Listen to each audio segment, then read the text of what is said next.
사랑하는 성도 여러분, 안녕하세요. 12월 18일 월요일입니다. 함께 찬송가 176장 찬양하겠습니다.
아멘.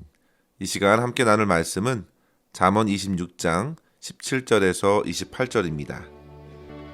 길로 지나가다가 자기와 상관없는 다툼을 간섭하는 자는 개의 귀를 잡는 자와 같으니라. 횃불을 던지며 화살을 쏘아서 사람을 죽이는 미친 사람이 있나니 자기의 이웃을 속이고 말하기를 내가 희롱하였노라 하는 자도 그러하니라. 나무가 다하면 불이 꺼지고 말쟁이가 없어지면 다툼이 쉬느니라. 숯불 위에 숯을 더하는 것과 타는 불에 나무를 더하는 것 같이 다툼을 좋아하는 자는 시비를 일으키느니라. 남의 말 하기를 좋아하는 자의 말은 별식과 같아서 뱃속 깊은 데로 내려가느니라. 온유한 입술의 악한 마음은 낮은 은을 입힌 톡이니라. 원수는 입술로는 꾸미고 속으로는 속임을 품나니 그 말이 좋을지라도 믿지 말 것은 그 마음에 7가지 가증한 것이 있음이니라. 속임으로 그 미움을 감출지라도 그의 악이 회중 앞에 드러나리라. 함정을 파는 자는 그것에 빠질 것이요 돌을 굴리는 자는 도리어 그것에 치이리라. 거짓말하는 자는 자기가 해한 자를 미워하고 아첨하는 입은 패망을 일으키느니라. 아멘.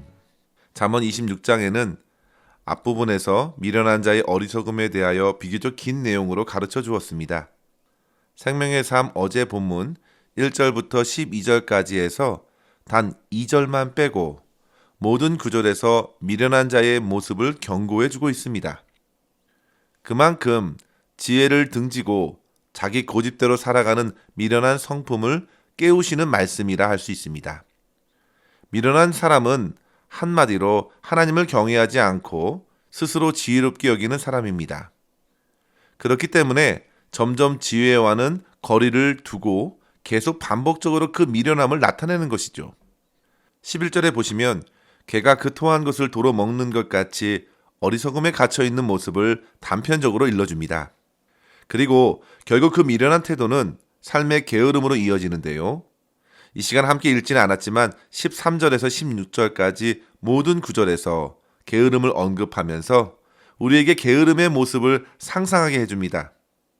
길에 사자가 있다고 말하면서 도저히 집 밖에 나가지 않는 게으른 태도, 문짝이 돌적이를 도는 것 같이 침상에서 이리저리 구르며 침대에서 벗어나지 않는 모습, 그리고 그릇에 손을 넣고서도 그 음식을 입에 넣는 것조차도 괴로워하는 게으름의 극치를 꼬집었습니다. 그런 게으름은 결국 먹는 행위에도 영향을 주는 바 죽음으로 속히 이끌어가고 있는 것이죠.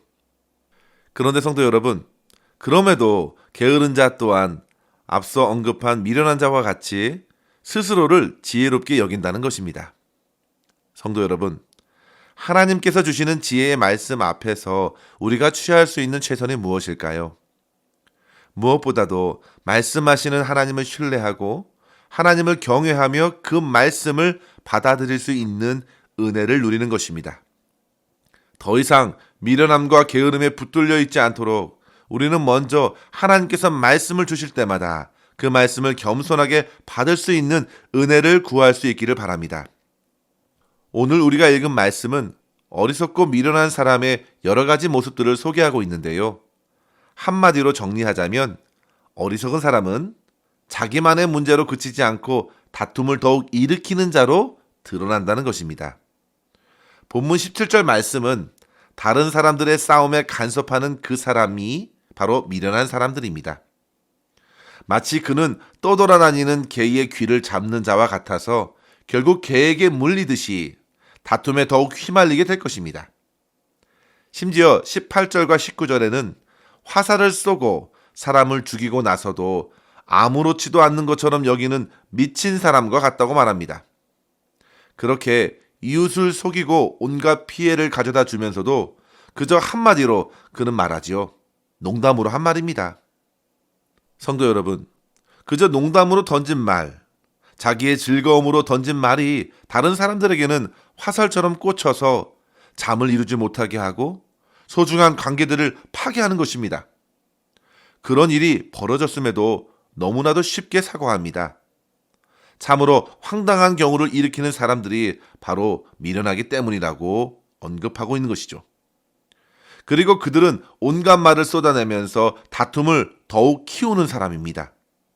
다른 사람들을 기만하다가 결국 자기가 행한 거짓말로 인하여 스스로 망하게 될 것이라고 잠언의 기자는 어리석은 태도를 깨우면서 지혜의 길로 걸어 나오도록 저와 여러분을 가르쳐주고 있습니다.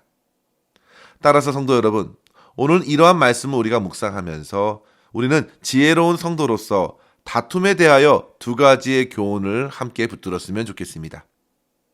첫째로 성도 여러분, 다툼 앞에서 우리의 말을 주의하고 화평을 이루도록 힘써야겠습니다. 성경에서는 다툼을 경계하는 지혜를 가득 전하고 있습니다. 잠언 17장 1절에 보시면 마른 떡 한 조각만 있고도 화목하는 것이 육선이 집에 가득하고 다투는 것보다 나으니라 했습니다. 사도 바울도 빌립보 교회 성도들에게 빌립보서 2장 3절에 아무 일에든지 다툼이나 허영으로 하지 말 것을 권했습니다. 그런데 오늘 미련한 사람은 다른 사람들의 다툼에 참견하다가 봉변을 당할 뿐만 아니라 다툼의 해결에 아무런 도움을 주지 못한다고 말합니다. 성도 여러분, 사람들이 서로 다투는 이유는 여러 가지가 있습니다.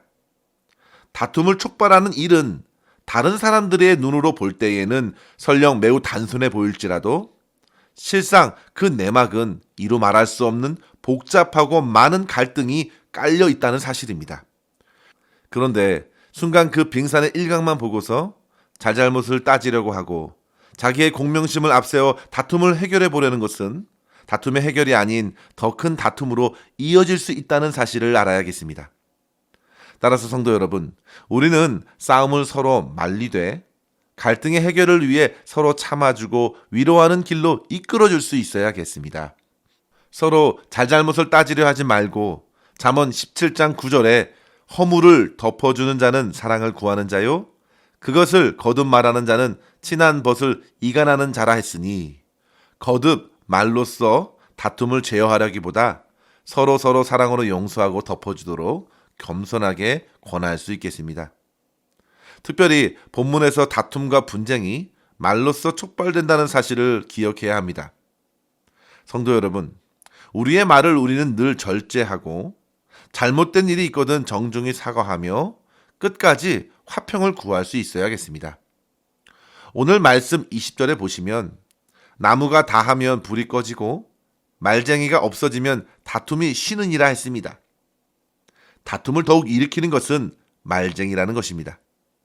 성도 여러분, 어떤 말들이 다툼을 일으키겠습니까? 서로 정죄하는 말입니다.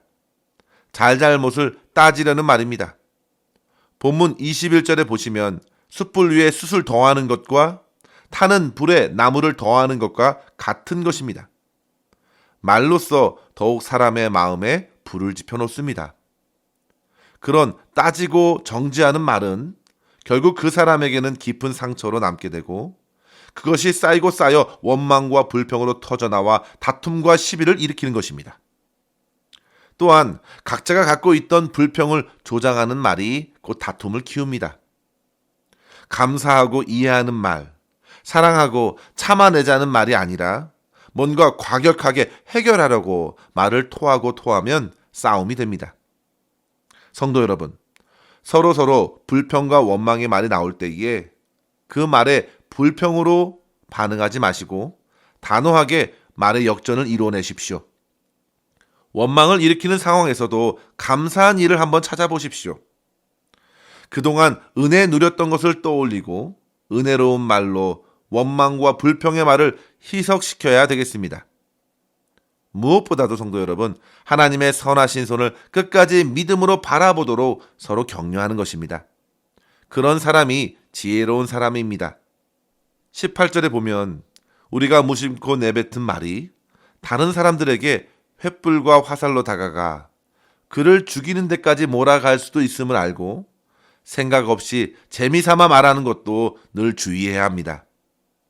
어떤 사람은 농담으로 재미삼아 한 말을 가지고 그렇게 상처받으면 어떻게 하느냐고 오히려 상대가 마음이 좁은 사람이고 쿨하지 못한 사람으로 여기면서 오히려 마음 상한 사람을 되레 몰아세우는 경우도 있습니다.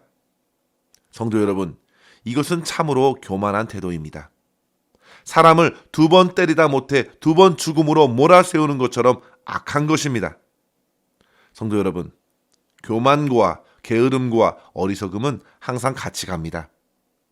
항시 말을 듣는 상대방 입장에서 생각하고 말해주어야 합니다. 상처를 가할 것 같으면 차라리 침묵을 지키십시오.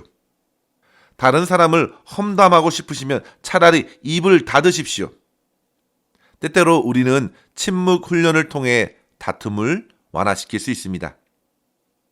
우리가 침묵 훈련을 하되 그저 꿍하게 하지 마시고 다른 사람들을 불편하게 하는 그런 침묵이 아니라 다른 이들에게는 밝고 소망을 일으키는 말을 하시고 다른 사람을 험담하거나 쓸데없는 말, 무의미한 말, 거칠해하는 말, 진실이 없는 말 등은 입에 재갈을 물리듯 입 밖에 내지 않는 훈련을 하는 것입니다.